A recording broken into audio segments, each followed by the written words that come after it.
Queridos hermanos, normalmente en esta predicación, en esta homilía que hacemos todos los domingos, nos solemos ceñir, bien lo sabéis, al comentario del Evangelio y de la Sagrada Escritura, iluminando desde ella pues nuestra vida diaria, ¿no? Nuestra vida cotidiana. Hoy, con el permiso de Jairo y de la mujer hemorroísa, de los cuales nos habla el Evangelio de hoy lo vamos a hacer de una manera un tanto especial. Quisiera dedicar estas palabras que os dirijo a hacer un discernimiento del delicado momento que vivimos y a presentaros una propuesta y animaros a participar en ella. Bueno, creo que es importante que tengamos conciencia de a dónde nos está conduciendo la evolución de nuestra cultura occidental, en un continuo pensamiento único que se va imponiendo. Por ejemplo, comento dos cosas concretas, ¿no?, que han acontecido esta semana y que los medios de comunicación social, por cierto, más bien las han ocultado. El jueves pasado fue aprobado en el Parlamento Europeo el llamado informe Matic, que declara al aborto como una atención médica esencial. Y en consecuencia, como es una atención médica esencial, se reclama que se elimine en Europa el reconocimiento de la objeción de conciencia de los médicos. No tiene un valor vinculante esta declaración, que ha sido aprobada en el Parlamento por 378 votos frente a 255, pero obviamente se aprueba en el Parlamento Europeo para orientar lo que ahora se apruebe en todos los parlamentos nacionales, ¿no? Fijaros lo que eso supone, ¿no? Que se niegue la objeción de conciencia y que todos los médicos y enfermeras tengan como una obligación de practicar abortos sin reconocérsele su posibilidad de objetar. Otro caso que ha acontecido esta misma semana, el martes, la Santa Sede, el Vaticano tuvo que recurrir a presentar una queja formal por vía diplomática ante el gobierno de Italia, con motivo de que en el gobierno de Italia se está tramitando una ley llamada contra la homofobia, parecido a España, por cierto, ¿no?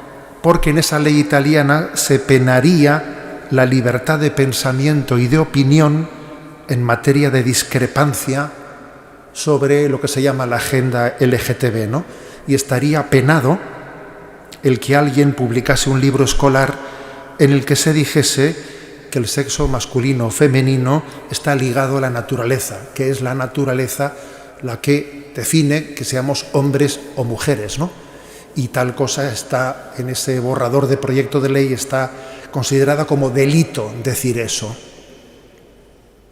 La Santa Sede ha intervenido en una nota ante el gobierno italiano diciendo, bueno, entonces los acuerdos entre Iglesia y Estado no se respetan porque no se nos permite vivir nuestra fe. Si decimos lo que pensamos se considera delito. Estas dos cosas han acontecido esta semana, ¿no? Además, como veis, de trascendencia internacional. No son hechos aislados, obviamente es un paradigma, es un cambio de paradigma el que está aconteciendo en los últimos años, en las últimas décadas, pero especialmente en los últimos años. Y ahora aterrizo en nuestro caso concreto. Entre nosotros, esta semana, el viernes, entró en vigor la ley de eutanasia. La ley de eutanasia, que supone que a partir de este viernes, bueno, pues se puede pedir, ¿no?, pues la práctica de la eutanasia, bien sea porque uno tiene una enfermedad terminal, o bien sea porque tiene un sufrimiento que considera grave y no sabe cómo aliviar de otra manera, aunque no sea una enfermedad terminal.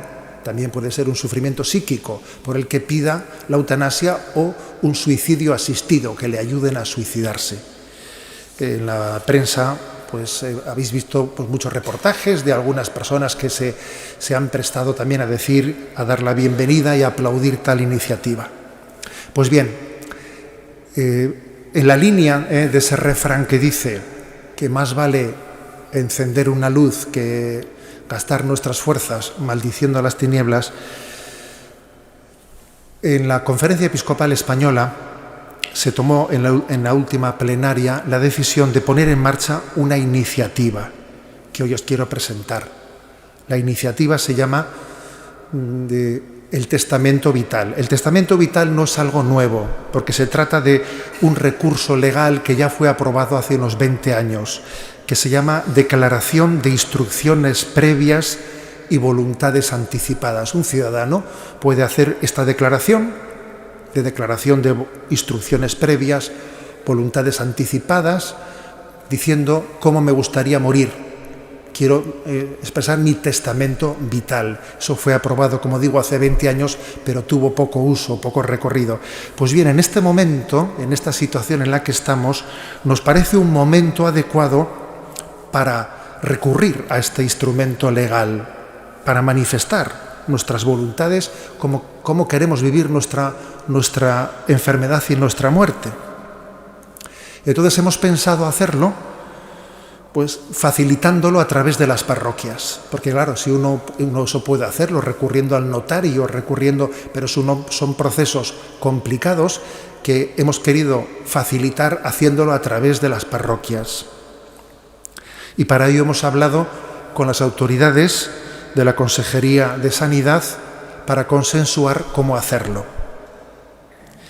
¿En qué consiste este testamento vital que os proponemos? Se trata de un registro que en España está en todas las comunidades autónomas, en el que se registran esas voluntades. Y en concreto, la Conferencia Episcopal Española ha redactado un modelo, un tipo, en el que expresamos que llegado el momento de una enfermedad que nos deje postrados, sin capacidad de decisión, en ese momento pedimos, primero, que no queremos la eutanasia ni suicidios asistidos. En segundo lugar, que queremos cuidados paliativos, proporcionales en la medida de nuestras necesidades. Y tercero, que queremos asistencia espiritual, que un sacerdote pueda acceder al hospital, a la residencia, a la UBI o en el lugar en el que estuviésemos. Creemos que tiene importancia hacer esto, porque no se trata únicamente de estar en un registro, sino que, tal y como se realiza en nuestra comunidad autónoma, por lo menos, en el historial clínico de cada uno de nosotros existe un registro de estas voluntades últimas. Quiere decir que cuando uno, por el ordenador, ¿no?, accede a su historial clínico o un médico para atendernos consulta nuestro historial clínico, allí hay una pestaña que pone voluntades anticipadas y dentro de esa pestaña en voluntades anticipadas consta que uno ha hecho un testamento vital y que ha pedido no quiero que me apliquen la eutanasia y que ha pedido quiero que me apliquen unos cuidados paliativos proporcionales y quiero ayuda espiritual, quiero que llamen a un sacerdote para que me acompañe y me dé los sacramentos. Y tal cosa consta en el historial clínico informatizado de cada paciente. Y obviamente eso es importante. Es importante. Y entonces, de forma práctica, ¿cómo lo hemos pensado hacer? Bueno, pues vais a ver que las salidas de la Iglesia, para empezar, dentro de las parroquias hemos conformado unos grupos de voluntarios que van a ayudar a realizar esta labor, ¿no? En la salida de la iglesia vais a ver que ya están colocadas 2 mesas con 2 impresos que hay que rellenar. Uno es el impreso con la declaración escrita por la Conferencia Episcopal Española y otro es un impreso en el que del Gobierno vasco que uno autoriza que eso se publica en el registro.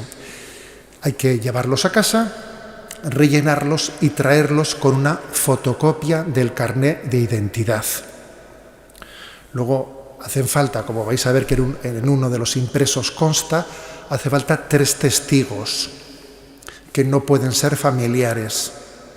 En las parroquias también, en estos grupos de voluntarios, pues habrá la posibilidad de que cuando uno traiga aquí ese formulario ya rellenado, pues si él no tiene esos 3 testigos, los testigos de la parroquia sirven para cumplimentarlo.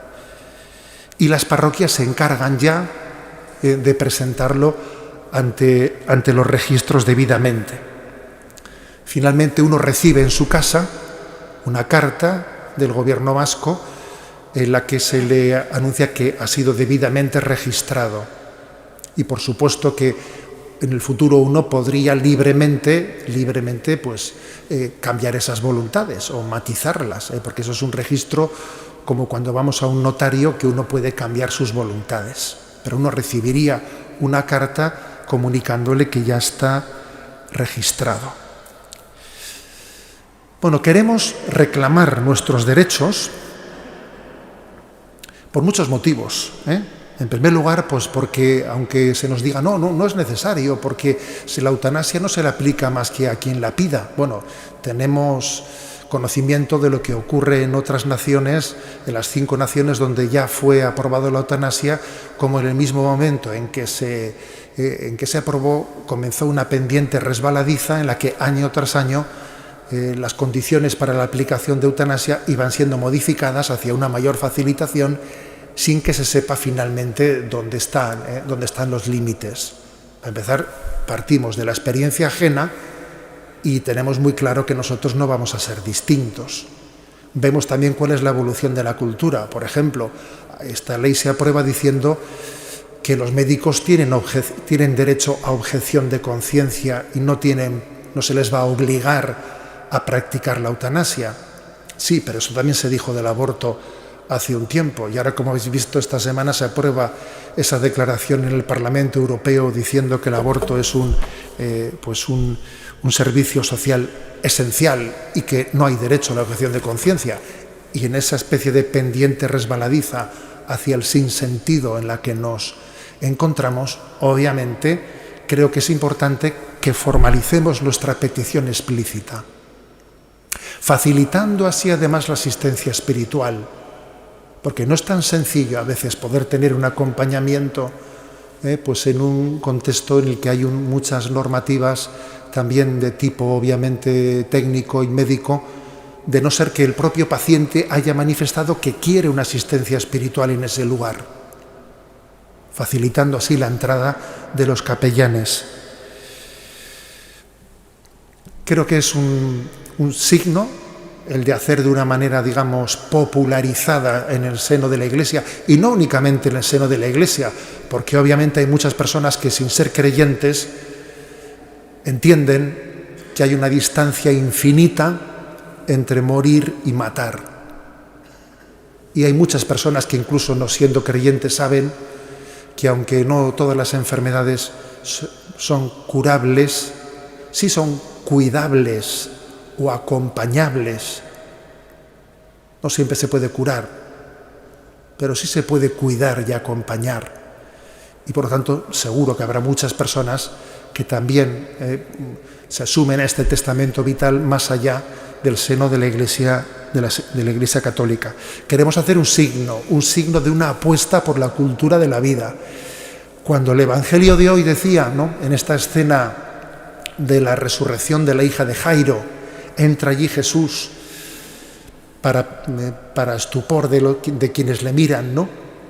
Y Jesús pronuncia una palabra de las pocas que tenemos en el Evangelio que se llaman ipsísima verba de Jesús, ¿no? O sea, palabras literales salidas de los labios de Jesús en arameo. Aquí tenemos una, talita cumi,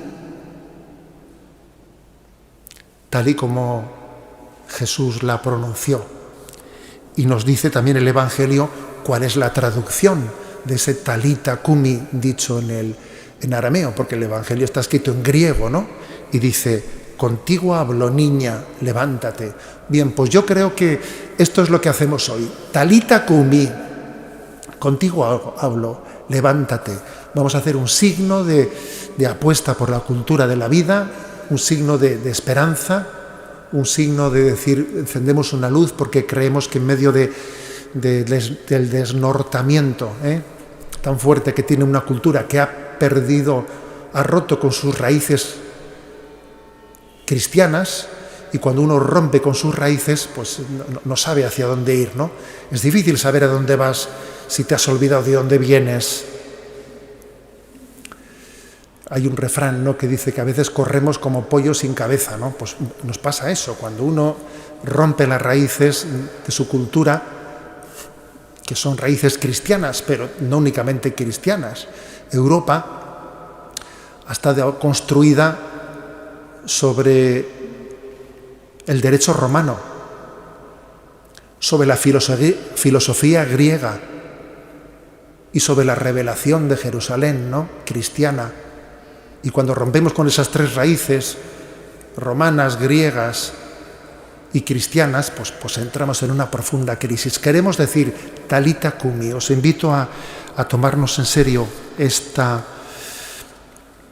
iniciativa y al mismo tiempo a tener sentido crítico, ¿no? Tomar conciencia de la deriva de nuestra cultura, ante la cual no nos limitamos a quejarnos y a protestar. No. Queremos encender una luz. Y esta es nuestra aportación en este día y en este momento.